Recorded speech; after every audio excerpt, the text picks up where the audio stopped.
it is my privilege to extend a warm welcome to the Honorable Defence Minister of India, Ms. Nirmala Sitaraman, to the stage. Mr. N Ravi, Director, the Hindu Group,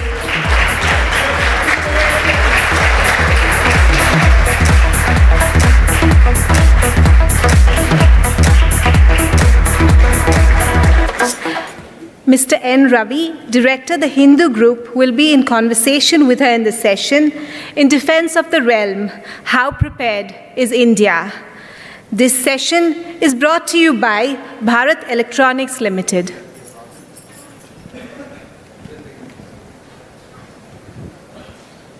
Good afternoon. It's a great pleasure having the Defense Minister, Ms. Nirmala Sitaraman, with us at the Huddle. Thank you for taking the time to come. We all know there's never a dull moment in your ministry.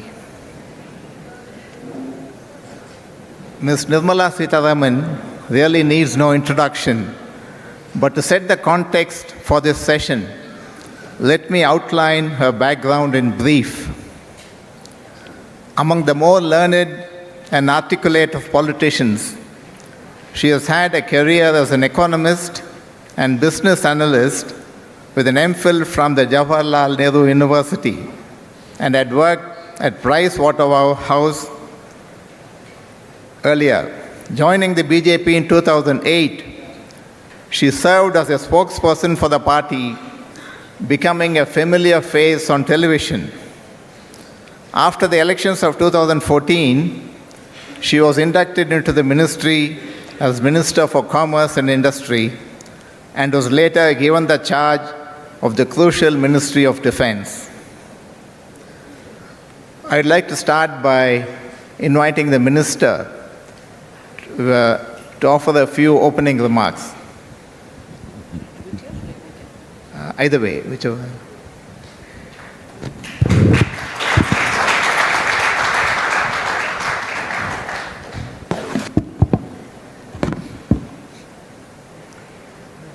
Good afternoon, and thank you very much, Mukund. Thank you, Mr. Ravi, and thank you, the Hindu, for inviting me this year again to be with you all in Huddle. Yes, this year, holding a different portfolio.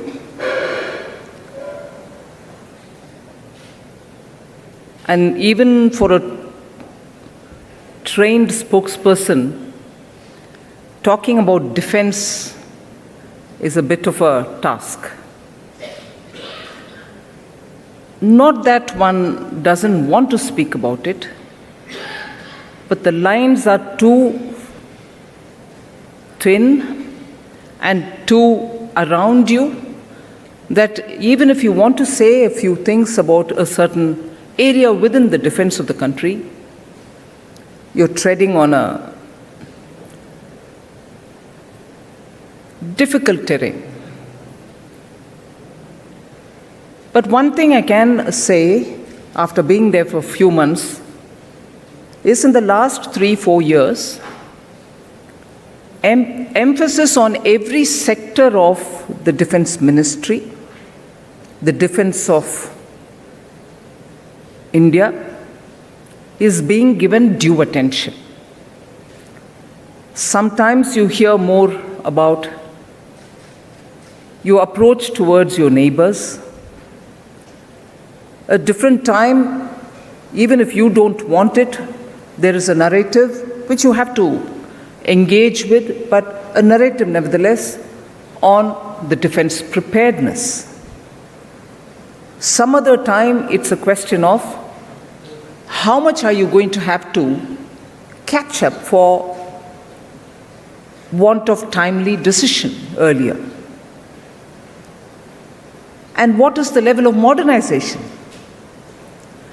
So, in fact, since 2014 till today, even with a bit of a rigor when I went through where my earlier two eminent predecessors had left different things which I have to in the next 1 year, ensure that I execute if they have taken a decision on it already.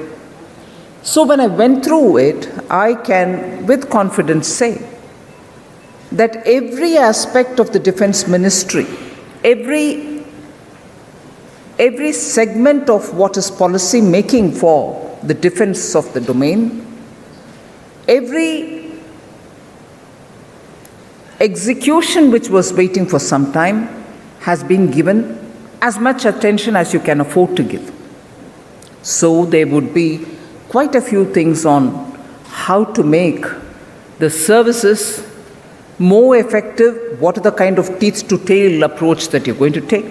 There had been a committee which looked into it, gave suggestions, we've started implementing quite a few to make sure that the teeth to tail ratio is at its optimum. All right? But is that enough? No, you're going to also look at how are you going to quickly make sure that the procurement, whether on the capital account or on the revenue account, whether on platforms which are going to have to be bought at least once and after which you keep using the revenue account to feed into those platforms to make them effective. So you bought an aircraft or you bought a tank, but are there enough ammunitions? So you looked at both capital expenditure and the revenue expenditure. And in order to expedite decision making and not have suddenly brought in decision making all culminating at the MOD, we tried delegating powers to we've tried and successfully at that, delegating powers to the vice chiefs of the three forces, to the DG of the Coast Guard, and also to the Border Roads Organization. Those powers were not just for procuring under the revenue head, they were also for ammunition. They were also for purchases which were emergency purchases. They were also financial powers and special powers given, delegated to those who can keep the pace up in terms of perimeter fencing, in terms of speeding up on those strategic roads that you want to construct. And so the delegation of powers to those who are nearer the ground expedited a lot of purchases which had to happen. Also under the Make in India, which was the flagship which Prime Minister announced, we wanted India to become a defense production hub and eventually a defense export hub. Till very recently, most things that you bought, nearly 60% of them were imported. But now we are moving towards greater indigenization. And if I broadly have to give a picture, nearly 35% have all been outsourced to Indian companies within 1 year, that is last year. That which is placed as order for the public sector undertakings and the OFBs, the Ordnance Factory Boards. And in that track, I'm glad to say, one, on the expediting on procurement, and also making sure that Indian vendors are benefiting out of it. If I can remember the figures right, in the 4 years, over 170 contracts have been signed. And in the over 170 contracts that have been signed, more than 120 of them have been signed with Indian vendors. So the Indian vendors have obtained that priority of place which they have acquired in terms of skills and the capacity to produce, scale up, and supply to the needs of the defense forces. At the AON stage, which is acceptance of a necessity, at that stage, again, for the last 4 years, if I were to give you a figure, about 181, if I remember correct, are the AONs which we have issued.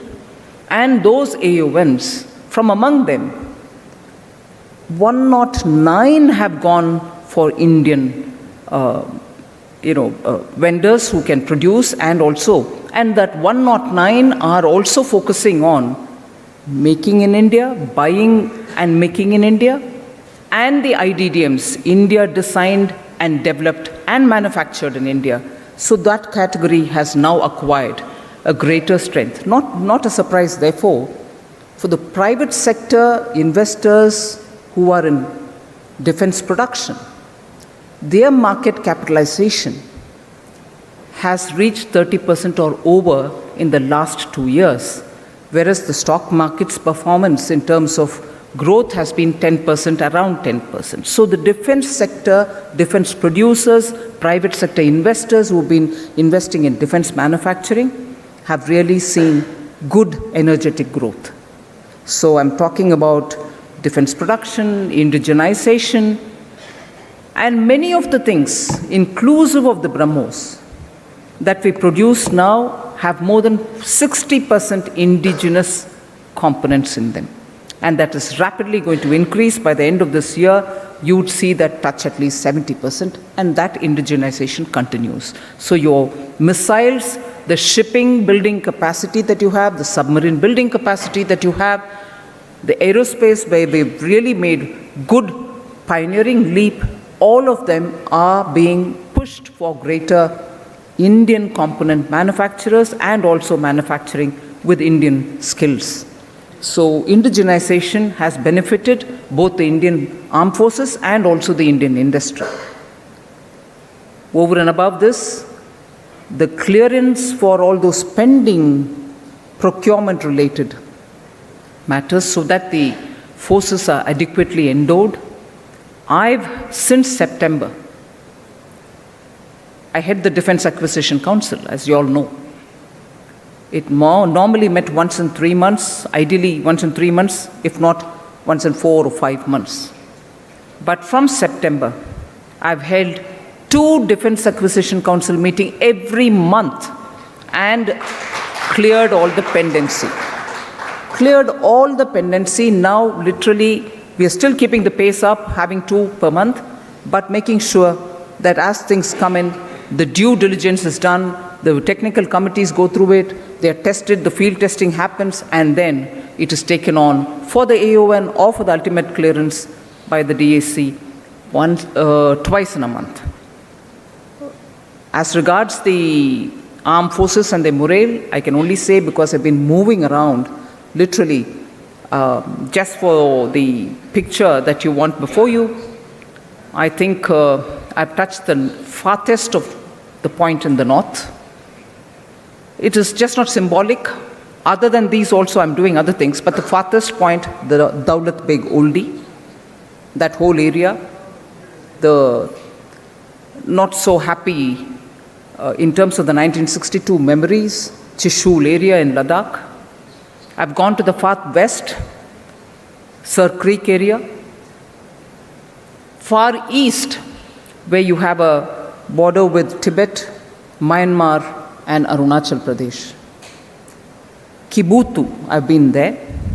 I've also been that one place where you have the 3 forces working as under an integrated command in Andaman and Nicobar.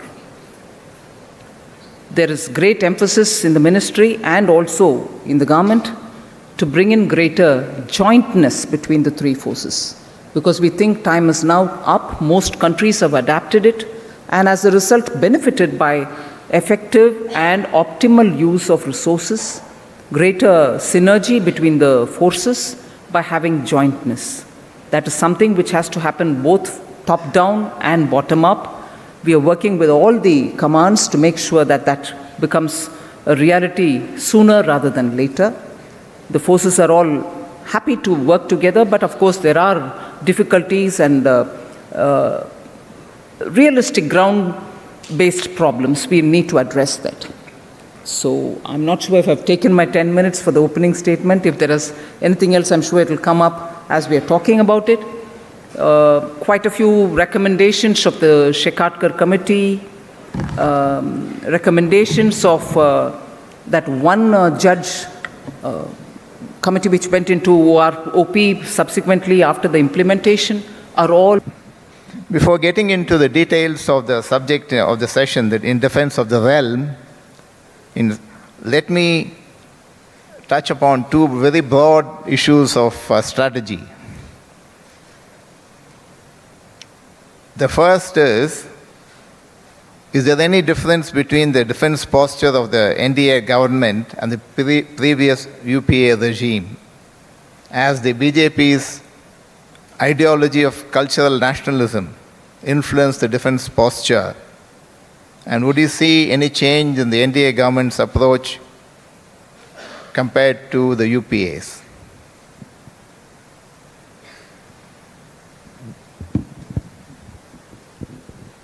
I see differences.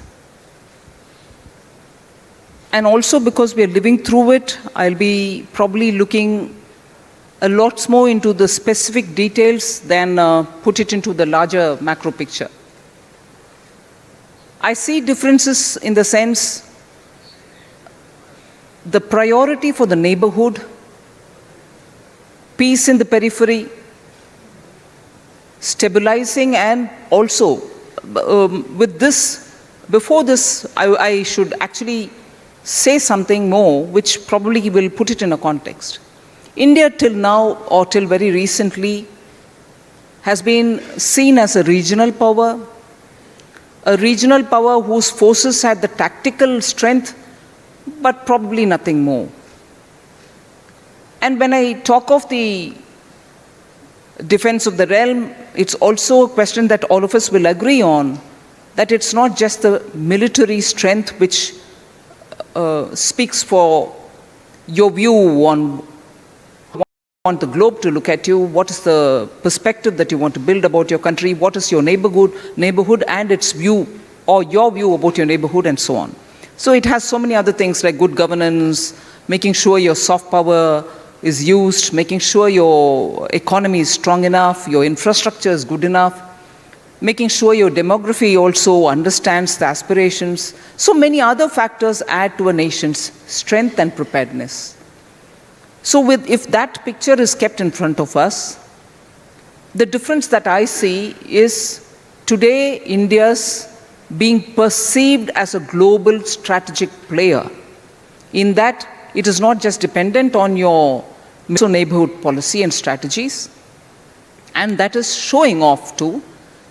And it is from that blend of using your soft skills, your soft power, your demography, your economy, and the way in which you project your services as a responsive and responsible first responder in the humanitarian assistance and disaster relief.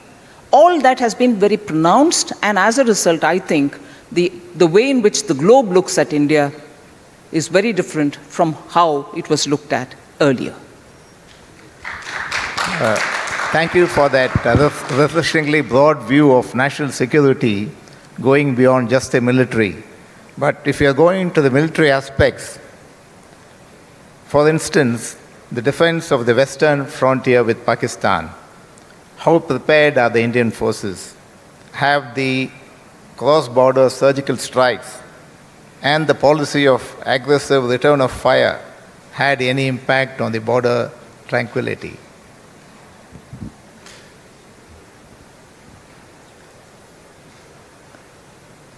We have had a lot of insurgency, containing them in the borders, the western border as you refer to. And the reasons for that have also been very apparent for us. I think there's been this perhaps an understanding in Pakistan, for whom, of course, since 1947, Kashmir for them is probably an unfinished agenda. Disturbing India, balkanizing India is probably something which they desire. And as a result, not just the border, not just in Kashmir, but also within India, they do have non-state actors coming in, and this is not just now, it has been on for decades like this. The recent increase in the number has been largely successfully contained. In fact, end of last year, there was this talk, which of course had some truth in it. I'm not playing up the number, or I'm not playing up that fact as a celebration, but it is a fact that nearly 200 terrorists were finished off at the border. So It is a matter of fact that we have been absolutely firm on the borders. And also ensuring that that infiltration is contained there and they wouldn't come in, but there are still some who manage to come in. And as a result, you do have problems, whether it is at your military base or within some villages. And therefore, looking at Pakistan and the kind of disturbance, the low intensity, as some would like to call it, war, but I would think there is a continuous, persistent attempt to keep disturbing the peace, particularly in J&K, hurting us in the border, is non-stop, and it is happening. We are trying to contain it. The number that we eliminate at the border just tells you that we have not allowed them to succeed in those attempts. And I would immediately, like you would have read it in the newspapers, this is something which I've shared with the media even earlier. This particular time, there was a greater coincidence for me to believe that the attempts were more to ensure that the environment is so disturbed that the panchayat elections wouldn't happen. And that's what today I read in the papers, that probably a decision towards that end is going to be made. I'm not sure if they've already made it, who's making it, I'm not sure, but I read it in the papers. But the suspicion was that Pakistan probably kept the pace up only because they could have this argument internationally, like the answer which I gave in earlier, saying globally we are able to convince the world that there is a lot of things happening in India, we are far more vibrant, we are able to communicate with the world, we are able to stand up to certain challenges and also come up with positive, concrete suggestions.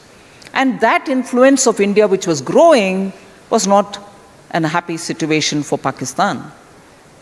And one of the things that in this they wanted to show off was, if we did not hold the elections, it could be something which they could tom-tom around the world, saying even in India it's not happening, panchayat elections are not happening, so don't blame us.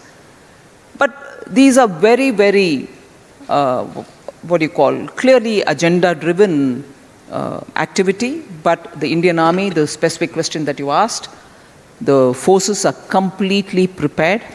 That's not to sound bellicose, but we want to assure that we are fully ready to meet any contingency. But you know, in spite of all the provocations, we have been very, very proportionate in the kind of responses we've given.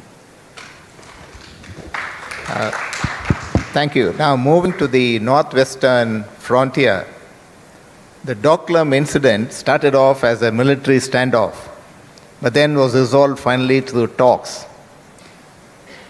What are the lessons from this incident for the military, and have mechanisms been put in place to prevent further Doklams?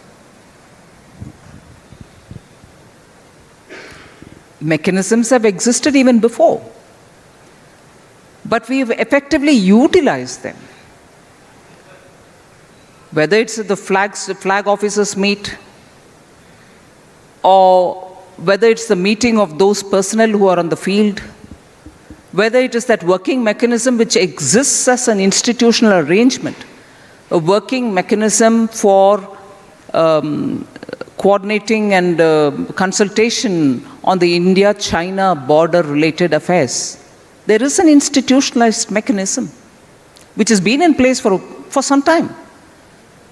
But I'm happy that the government, keeping all ministries on the same page, kept the diplomatic initiative, kept the person on the border, kept the flag officers, kept the institutions, all engaged continuously.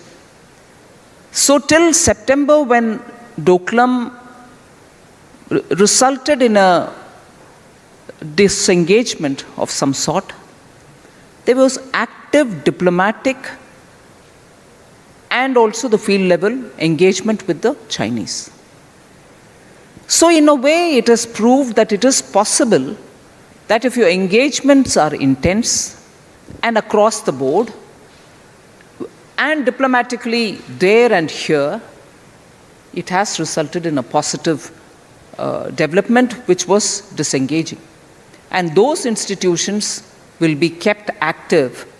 And moving forward, we shall definitely be learning from this experience and moving forward in those directions too. Thank you. And coming to defense modernization, in the budget, almost a third of the capital expenditure, the total capital expenditure, is allocated to capital expenditure on defense, some 99,500 crores plus. Where does the modernization plan stand now, say in relation to the Army, Navy, and the Air Force? It's going full swing. And much before we talk about what has been allotted in this budget, I can assure you, and data will reveal it to you, that in the last 2 years, on the capital account, a complete utilization of the budget had happened. And that is one of the reasons why this year, in spite of all that anyone would do from their calculation, we've had an increase of over 7% in the budget based on the RE, not even based on your budget estimated figures B. It's because very clearly the utilization of capital account monies was kept as a priority. Both my predecessors went about nudging them to go ahead with purchases, speeded up the process, and many capital expenditure which were waiting for a very long time had to be rerun because now the costs, now the trials and so on. But in spite of that, the capital expenditure for the last 2 years had been fully utilized, and as a result today, our budget has not been cut down. On the contrary, it's gone up by 7%. So modernization is going on fine. Indigenization of defense equipment has been slow so far in the past. Do you think greater involvement of the private sector and speeding up decision processes would make for greater indigenization? Yes, absolutely. You're spot on that. And yes, it would make a big difference for indigenization, particularly in defense industry, which is a long-drawn process. But we have made sure that there is a constant engagement with the industry to understand where the policy is not really helping in the speeding up of the process. In fact, between Make 1 and Make 2, which is likely to come out soon, the defense purchase, the DPP of 2016, all of which have been done after due consultation. Now again, DPP for 2018 is something which we are working on. We'll soon be releasing it, for which we have made sure that we've spoken to industry and removed all the hurdles which exist in terms of the duration it takes to give them a clearance, interministerial time-consuming processes. We are reducing those processes, making sure that inclusiveness comes into it so that minimum eligibility is not a criteria. Anyone can compete. We are also allowing for suo motu proposals. We are saying if you have an idea, if you have a solution, if you have something which is going to be of use for any one of the forces, you send us. You don't wait for us to create as necessity and then call for the RFPs. You give us your idea and we'll respond to you. So making it suo motu has encouraged a lot of industries. These are kind of things that we're bringing in to expedite and also to make sure that India will benefit from, Indian manufacturers will benefit from indigenization drive that we're doing. We have underlined, as I said, many of the procurements now through Indian sourced materials. IDDM is being given. India developed, designed, manufactured products are given top priority. One last question before we go to the floor for questions, and that relates to the use of the armed forces to control internal disturbances, which is always the option of the last resort. Yet in Kashmir, the army has been out for quite a long time, and we have the Armed Forces Special Powers Act, and most recently, an army major was named in an FIR, which has of course been stayed virtually by the Supreme Court. So how do you see the role of the army in internal disturbances in future? I don't think there's a blanket answer for that. You're right in saying it is only when it is a last resort. But even that is going to be for a short duration of time, if at all, and I wish there are no such occasions coming up. But the J&K situation is a bit peculiar. Our army is not fighting just an external force. It's also fighting forces within the country which are being clearly or which are being abetted by forces who are extraneous to the country. So in a situation like that, the army, and again, AFSPA is not across the board. It is applicable in some limits. And in that, the difficulty is, let's imagine a situation where you have a hot pursuit. You are chasing somebody to catch him because clearly there is a confrontation.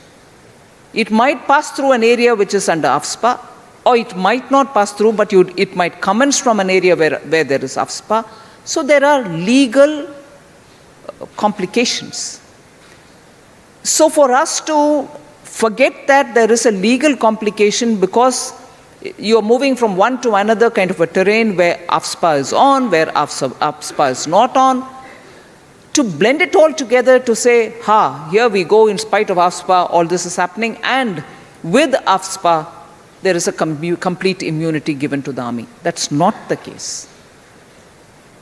I think I've made a slightly more number of trips than one can ask for within the first 6 months. The situation is never only the army's decision. It's done in consultation with the J&K police. The local authorities are fully on board with you when you're doing it. Even the recent Shopian incident, the J&K police was fully on board with us. And it wasn't a convoy which was going for ops. They were going there only to bring back a unit which was at one place because they had no more reason to be there. They had to be disbanded, so they were being brought back. And that convoy, which was just going to get that unit back, was the one which was pelted upon.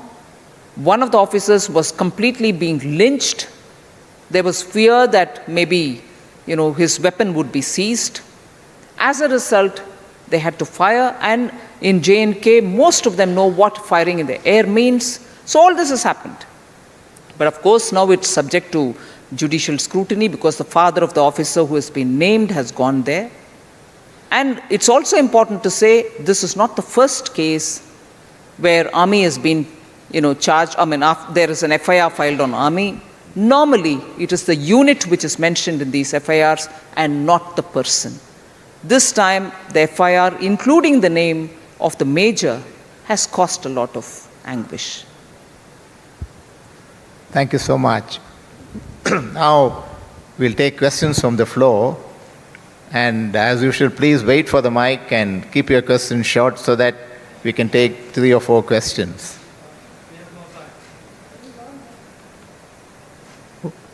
Yes.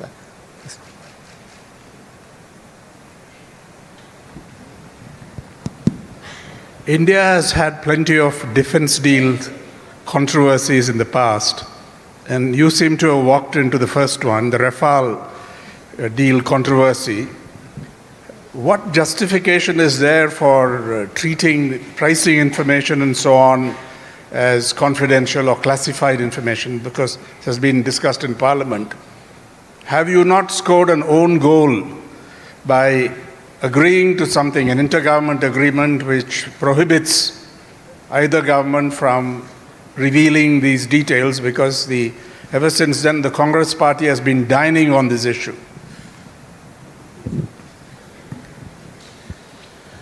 First, I want to assure you there is no controversy. I have not walked into one. There isn't one. Rafale has been considered along with Eurofighter under the UPA regime.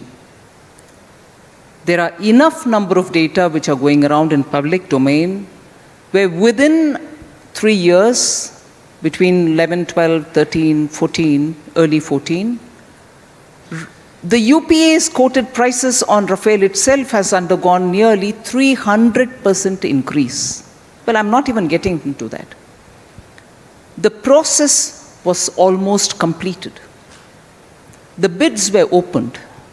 you had Rafale coming out as L1, post which you had to just get along buying it. At that stage, the then Raksha Mantri thought it fit to say, probably there's something wrong, I'm sorry, the whole thing has to come back to me. All this is in public domain, I'm not revealing anything new. Actually, the Raksha Mantri has no business to enter into the process after the bids have been opened anyway.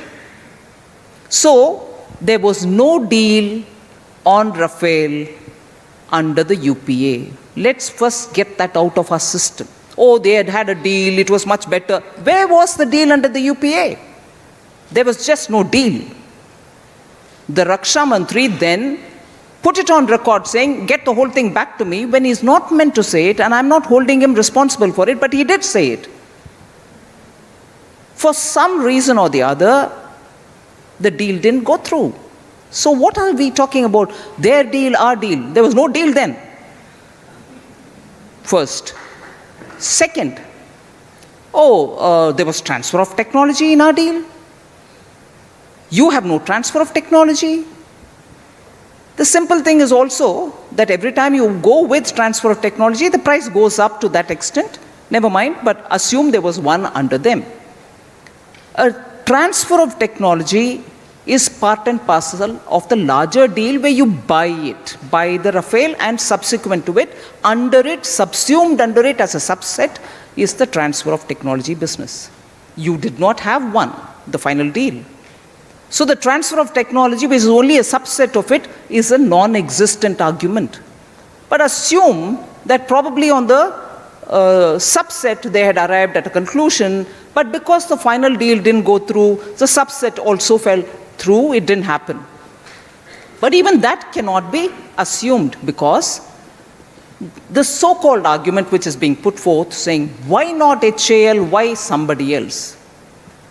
There is no HAL, no somebody else, nobody in the intergovernmental agreement that this government has gone through with. The intergovernmental agreement never names anybody.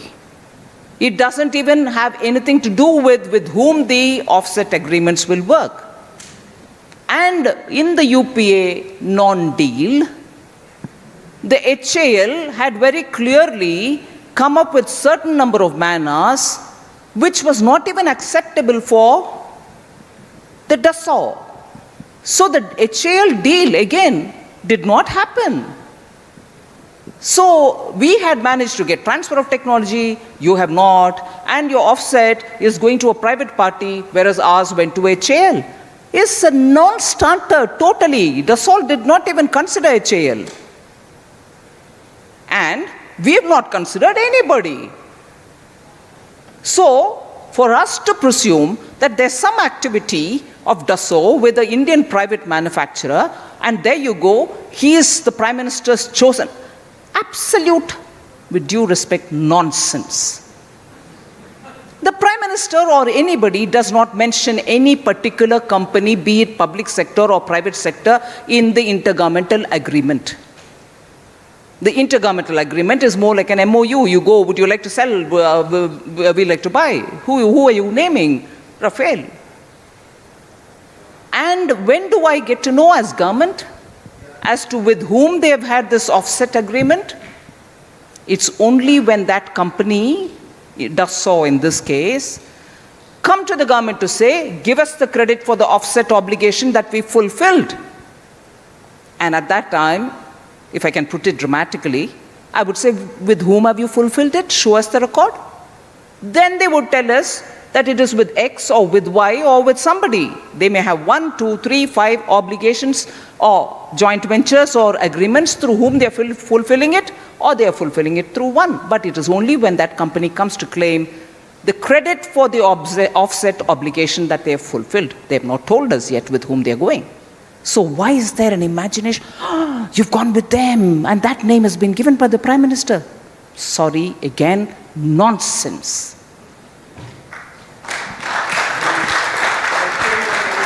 And why wouldn't we want to say the price? Some people do. I mean, I've had some people mocking at me saying, oh, it's all available in the Jains. What if you hide it, you think we can't get to know? No please. Whether it's available in the Jains or not, in the Parliament, through the MOS, Defense Ministry, a certain answer was given. That was for the bare, I repeat this example, it might sound like a typical, in India we comfortably slip into stereotypes, so I'll slip into a stereotyping of myself. I buy a nano car, you buy a nano car, somebody else buys a nano car, it is 1 lakh. But after that, I might want fancy gadgets into it, I might want to make it leather seated, or I might have a dashboard which is far more, technically savvy. Each one makes it a better machine. The basic aircraft that I can buy, Qatar can buy, Egypt can buy, somebody else can buy, yes, it's a aircraft which can be adapted as a powerful fighter machine, fighter aircraft. But depending on the terrains in which I want to use, depending on my enemy's strengths, depending on many other things, I want to see what are the weaponry that I want to put into it. What are the kind of gadgets I want in it? What are the kind of sonar or radar equipments that I want in it? And each one of them have an additional cost.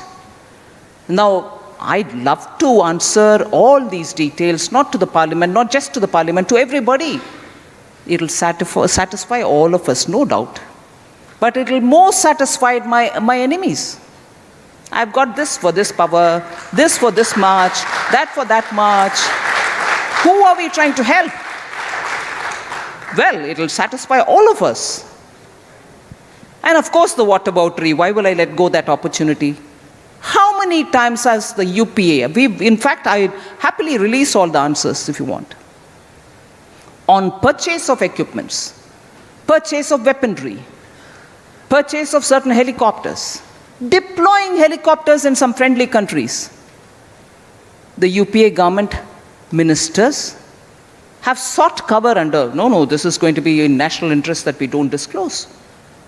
No outrage at that time. In spite of BJP being in the opposition, we didn't, throw tantrums. Well, all right, there should be some reason, and the government and the Defense Ministry and the Prime Minister probably have a genuine reason not to say it out. No, but we want a scam.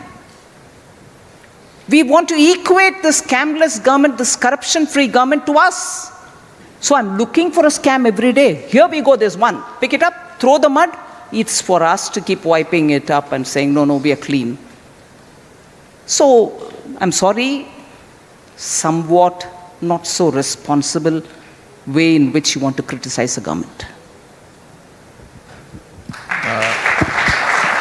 I think we have time for just one last question.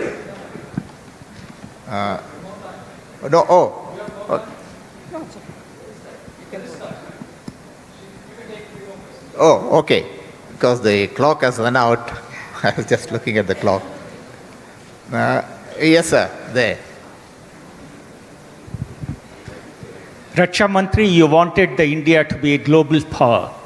But the defense budget is only 1.58% of the GDP, one of the lowest. And also, after the defense budget, you made a statement, it is compatible with our ability to spend. That means you are institutionalizing the limitation of the Ministry of Defense to spend, because 14, 15, 15, 16, you returned about 9 to 10% of the capital budget. Only 16, 17 you have been able to spend it, and 17, 18 probably by your statement now you have spent it. With this media budget and with the limitations imposed by yourself on your ministry that they are unable to spend, the entire geostrategic situation of the country doesn't get limited by the defense ministry's ability to spend. It is much more. So if you want to be a global power, the hard power is one of the most important component. Your AON, which you have given now, is for the basic rifles, basic LMGs, and basic carbines, which are the main infantry weapons. Even that we are in shortage. Don't you feel that we need a higher capital budget allocation? My first 2 years, you're right, money was returned because the process had to be set on motion, the speed had to be caught up with. But the last 2 years, we have utilized the full money, and as a result, our RE was the basis on which we've got an increased budget here. And when I said immediately after the budget, you're right. The initial years, we had to have the absorption. With pending acquisition proposals, you're trying to make them up to date, validate them for the current relevance, and then want to use. But no, I have all this problem, I still want the money. Is that something which is going to help me? And then return as much?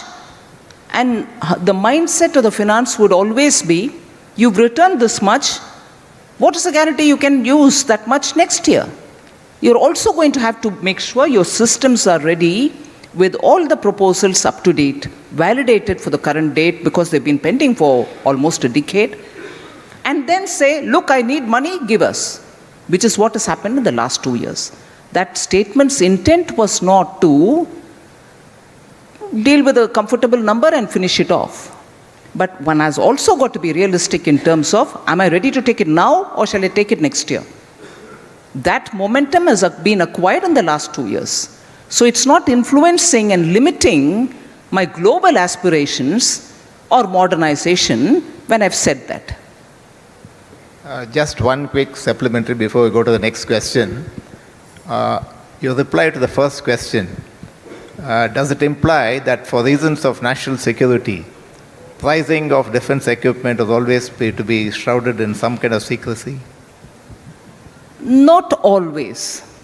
Here's also a case where the intergovernmental agreement, not the one which we've signed, but the one which was signed even earlier in 2008, which is the overarching thing under which several agreements have been signed, and in all of them, that clause in that overarching agreement comes to play of secrecy. So where it is not bound by such a overarching agreement, yes, it's possible to reveal. Yes, sir.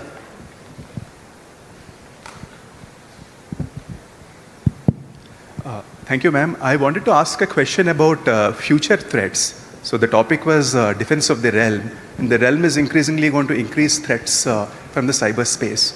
So all the themes that we talked about have been traditional threats, be it modernization or anything. So I wanted to understand what is the focus and priority we're giving to the cyber warfare and both attack and defense. Absolutely relevant.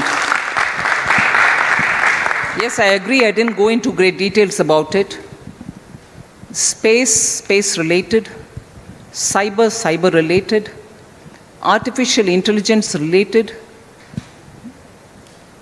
are very different from the way in which you handle conventional warfare. So are far more through these than the conventional warfare, and that we have already taken on board. Not just now, maybe since the time we've started working on many things. So as regards space-related matters, and also on cyber-related matters, it's not just defensive. We are looking at all capabilities that we need to acquire. Yes, sir, there. Pleasure to meet BJP's Mrs. Gandhi. Madam, more AFMCs for national, ex-servicemen, health, ECHS, not only for national ECHS, for international peacekeeping. How are we going to build Afghanistan without our more doctors, armed force doctors? May I request you, in fact, Parikar accepted this in principle. I hope that you will implement this. More doctors and more nurses, more paramedical personnel for Indian Army. It's good for our health as well as the international health. All the best. So what was your question, sir? Health of our Indian Army. No, I've taken that as a suggestion. That's fine. Yes, yeah.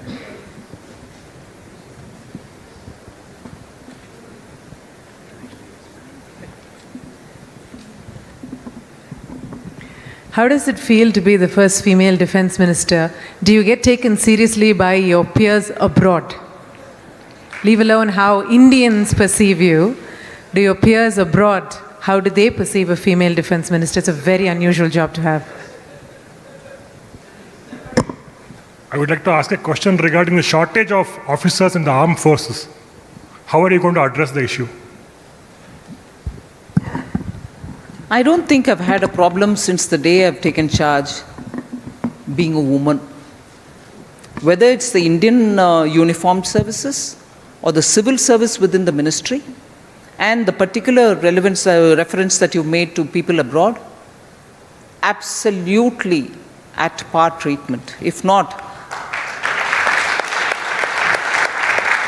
I've sometimes asked myself if there's been any sign of patronage, in some place. No.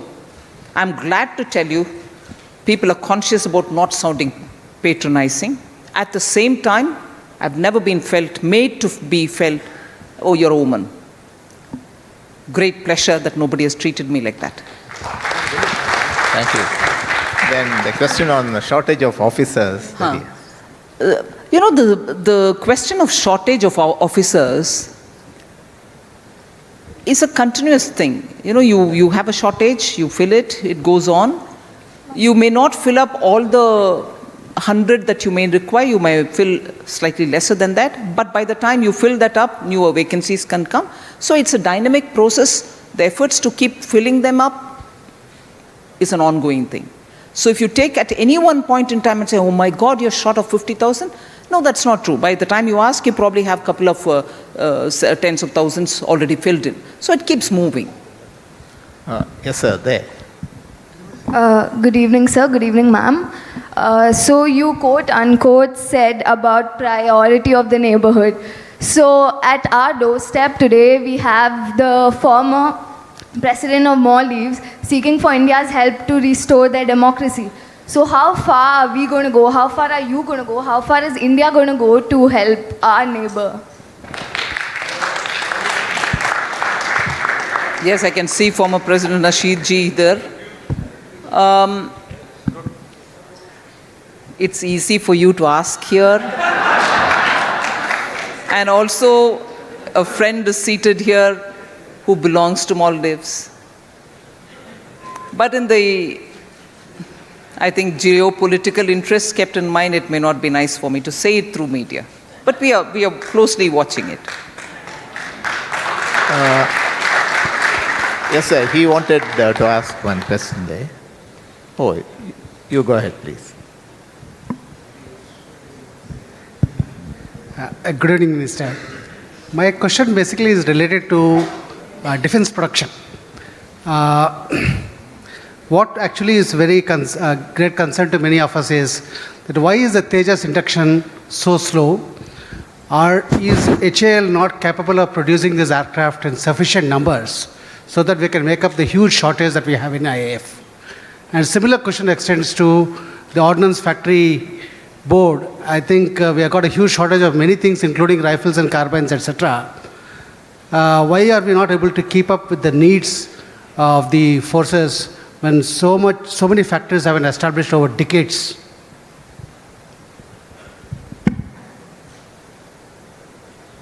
First, let me assure you that on the LCAs, the Tejas, the single engine, it's not for want of orders from the Air Force.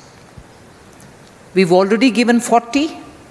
We are about completely, the process is finished for giving another 83. So if there is a feeling that, oh, Indian Air Force, Indian government is not supporting our own, untrue totally. 40 already given, 83 already cleared. But yes, there is a question of scaling up of production by HAL. Now, I'm not saying it with an accusatory tone. I'm not faulting them for it. Yes, their scaling up has to be given a serious improvement.